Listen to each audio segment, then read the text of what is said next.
Hi, this is Peter Prop, and the timer just started. And welcome to another episode of 10 Minute Strategy. Today we're here with John Roberts. He's the Chief Technology Officer of a company called Comixology. And Comixology is a leader in the area of online comics.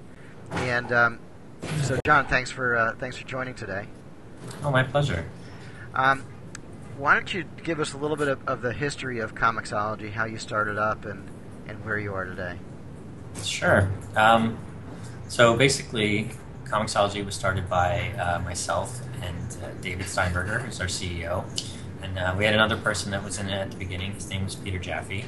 And pretty much what happened was, I had come up with this idea. It's like I would get to comic book stores and I would forget what it is that I wanted to buy. So I built this widget for the Apple dashboard that would allow me to browse and search the list of items that were coming out this week. I had met David, a couple of years earlier, and he was a comic book fan, and he was looking for some solutions, and I basically showed him what I had built. And at the time, he was getting his master's degree at NYU Stern Business School. And they have a business plan competition that takes place every year. And he said, "Do you want to take this idea, package it up, make a business plan, and enter the contest?" So we did, and we ended up winning. And we used that. Yeah, that was crazy, to be perfectly honest.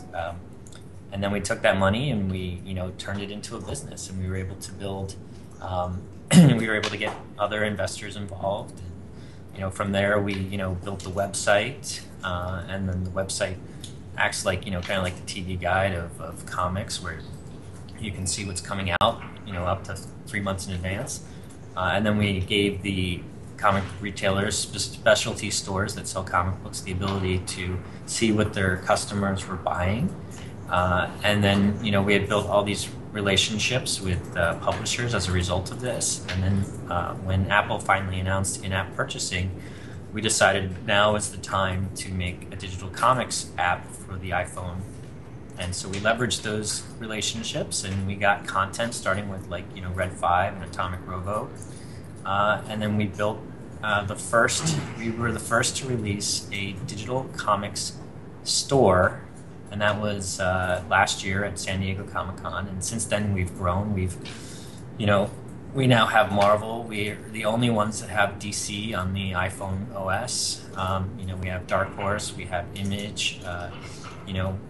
We have, The Walking Dead, which is going to be a TV show. I mean, it's just, it exploded. That's great. So I want to take you back a little bit. So in 2007, you win the business plan competition, and that was basically to have a website dedicated to comics. And how to find comics, and what you're sort of like the central repository of information about comics at that point, right? Yeah. The original business plan was to build a website that would help people find and buy comics. Right. Basically, we love the comic book industry, so we wanted to find a way to make it grow. Right. So we built this website that allows you to, create what's called a pull list. And then you can actually print this list out and either give it to your retailer, or you can actually take it to their store, and it has a little checkbox so that you can actually go in and check off all the stuff that you buy. Right. So you went from being basically a curator of what you could purchase, and now you've taken that, and last year you became an app on the iPhone where people can actually read a comic book on their phone. That is correct. Yes. Right. And talk a little bit about in-app purchasing. I think that's a subtlety of the iPhone and iPad business that people probably don't understand. Well, so pretty much what in-app purchasing is that originally when comics first started appearing on the iPhone, they were done as single apps. So if you had 4 comic books in a series, you had to buy 4 apps that cluttered up your desktop. Right. What in-app purchasing allowed you to do was to basically create one app that you could buy multiple items in. So now those 4 items exist in one application. So you have one application on your iPhone that you can then read multiple items on. You can make purchases You can buy. I think we have over 3,000 items now that you can buy in the app. Wow. Yeah. And so, but you got to tell me what's the downside of in-app purchasing is. Well, the downside is that, if you buy something, you have to search for it inside of the app. It's not obvious that it's on the desktop. Right. And financially. Oh, financially, yes. Apple takes 30% of all in-app purchases. Right. So it's just like buying a song. They're taking 30% from you and from Marvel. Yes. Right. Or DC or Dark Horse. DC. Yeah. Or Right. Image. Yep. So now you've come a long way from being a curator to being a publisher's helper. You're sort of a publisher of your own, really. You're sort of replacing the printing press in some ways for the comic book publisher, right? Well, we've been referred to as the new newsstand. Right. The comics used to be bought on newsstands on the corner. Right.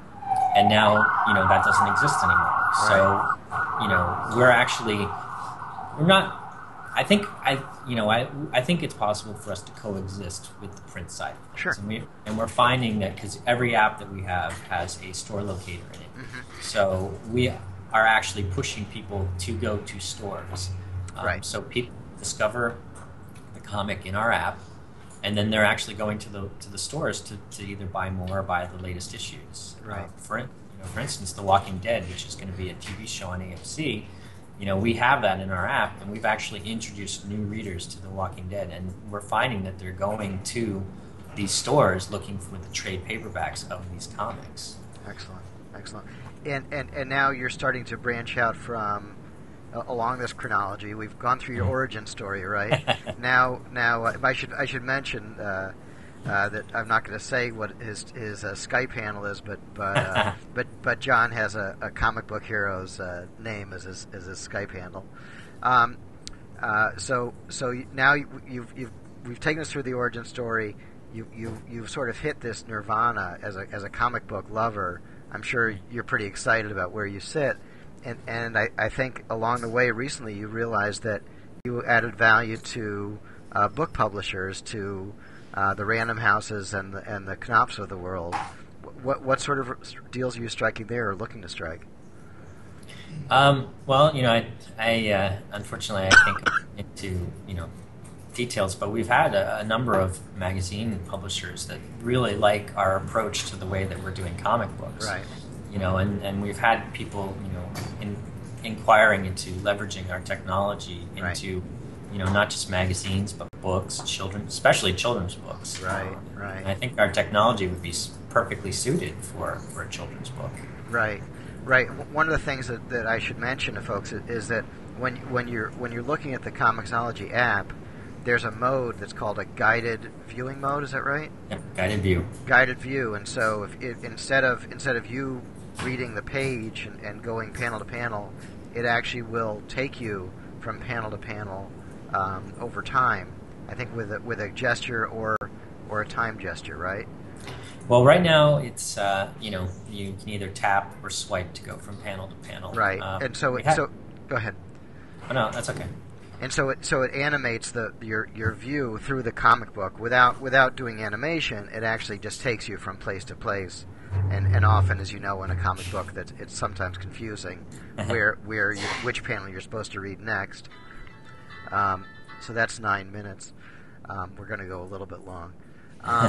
So the guided viewing, I could imagine, would be really powerful for children's books. And for other books with graphic content, it would probably be quite exciting. Yeah, we actually found that a lot of non-comic book people like the guided view. Right. Like you just said, a lot of times people don't, non-comic book people don't understand the sequential nature of comics. Right. So this allows them to read comics in a way that they don't have to, it's less pressure. Right. And we find we get responses from people that are like, I've never read a comic before, and because of your app, I'm now into the whole concept.